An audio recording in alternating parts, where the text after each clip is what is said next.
Most times, we believe our secrets are safe, buried deep, hidden where no one can find them. But we might be wrong. The walls have ears, and sometimes so do other things. In a marriage built on love and trust, one partner had secrets. Carefully concealed, tightly guarded, impossible to uncover. Or so they thought. But someone knew the truth. Max, their dog, the faithful companion, the silent observer, always watching, always listening, but always revealing. James and Lena got married and vowed to live together till death, as always said in church. The beginning of their relationship was coincidental. One stormy day, James burst through the doors of a vet's office, his golden retriever, Max, whimpering in his arms. Across the waiting room, a woman cradled her own dog, a sleek black Labrador, whispering reassurances as the vet examined him. "Max?" James asked, glancing at her dog's name on the intake form. She looked up, startled. "Yours, too?" They laughed, and just like that, they talked freely. What started as a rainy day coincidence turned into friendship, then love, then marriage. James's Max was the one who moved with them into their new home. Lena's went to live with her parents.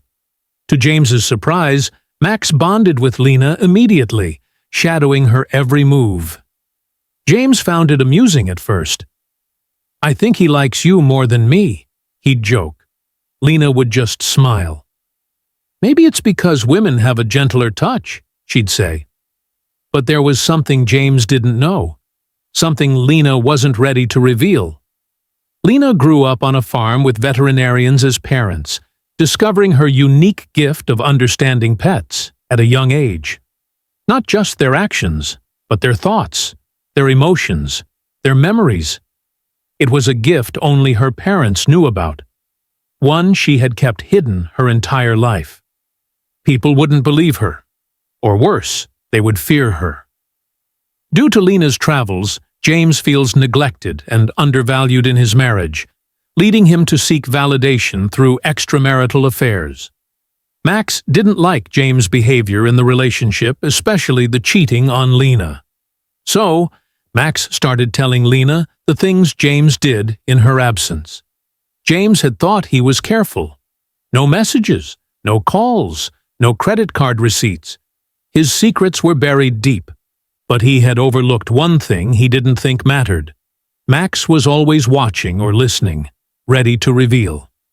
One night, Lena, who was a marketing executive where she worked, returned from a business trip. She greeted James as usual, kissed him, and played with Max. But something was different. She ran her fingers through Max's fur and whispered something. Max's ears twitched. His eyes flickered toward James. Lena knew there was an important piece of information about James. James didn't know anything and didn't care. That night, as they lay in bed, Lena traced small circles on his arm. "Did you miss me?" she asked. "Of course," he said, forcing a smile. "I hope you weren't too lonely," she added, watching him too closely. James's stomach twisted. Had he slipped up? The next morning, James left for an errand. As soon as the door shut, Max led Lena straight to the laundry room. Lena watched as Max squeezed into the back of the laundry machine and came out with what Lena least expected: a red lace bra belonging to the female visitor that James brought when Lena was on her trip. Max had hidden it there. Max also told Lena the lady also wore a red dress. Lena ran her fingers through Max's soft fur, and he wagged his tail happily. She held the piece of fabric between her fingers, taking a slow, deep breath. Her heart pounded in her chest. But she didn't rush to ask James about it. Instead, she watched him closely, waiting. The silence around them grew heavier, pressing down on him like an invisible weight. Then, over dinner one night, she asked, "Who was the woman in the red dress?" James nearly dropped his fork. "What?" "The one who was here last week." The blood drained from his face. There were no cameras, no nosy neighbors, no proof. Only Max.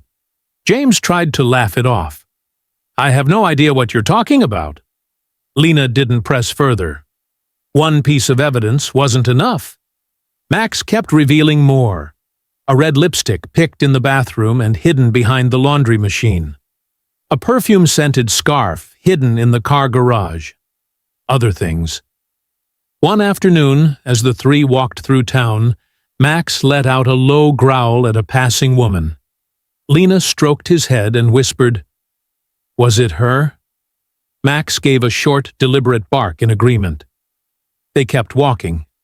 As they passed the woman, James avoided eye contact, pretending not to recognize her. But Lena knew better. She even knew the woman from their church choir. Anytime Lena brought the issue of cheating or other wrong things, James argued, and Lena kept quiet. So, he felt he was having his way. One day, Lena filed for a divorce. James never expected that, and he certainly never expected her to win. In court, he scoffed. She claims I cheat. Where's her proof? Lena, calm as ever, placed a hand on Max's head. He told me. Laughter rippled through the courtroom. The judge shook his head. Mrs. Carter, I need real evidence. Lena smiled, and then she began listing details, dates, times, descriptions of the women, their addresses, their perfume, their voices, what they whispered when they thought no one was listening. James's mouth went dry. His lawyer leaned in, whispering frantically, "How does she know all this?" James had no answer. Max lay at Lena's feet, silent and still. But when his eyes met James's, there was no mistaking it. He knew. And now, so did everyone else. Lena walked away with everything. The house, the car, the money. But not Max. A lonely house. One morning, James put Max in the car. "You spoiled everything," he muttered. He drove for hours until he found a small farm outside the city. The elderly couple there was happy to take Max in. "He'll have plenty of space to run," the old man said cheerfully. Max didn't resist, didn't bark, didn't even glance back at James. As James watched Max disappear into the farmhouse, he muttered, "You are a bad friend." At home, he felt the pain of what had happened, the silence, the empty house. At night, in the stillness, he swore he could still feel it. That unsettling, piercing gaze. Watching him. Thanks for watching. Remember, when you are doing the wrong thing, someone you least expect might be watching.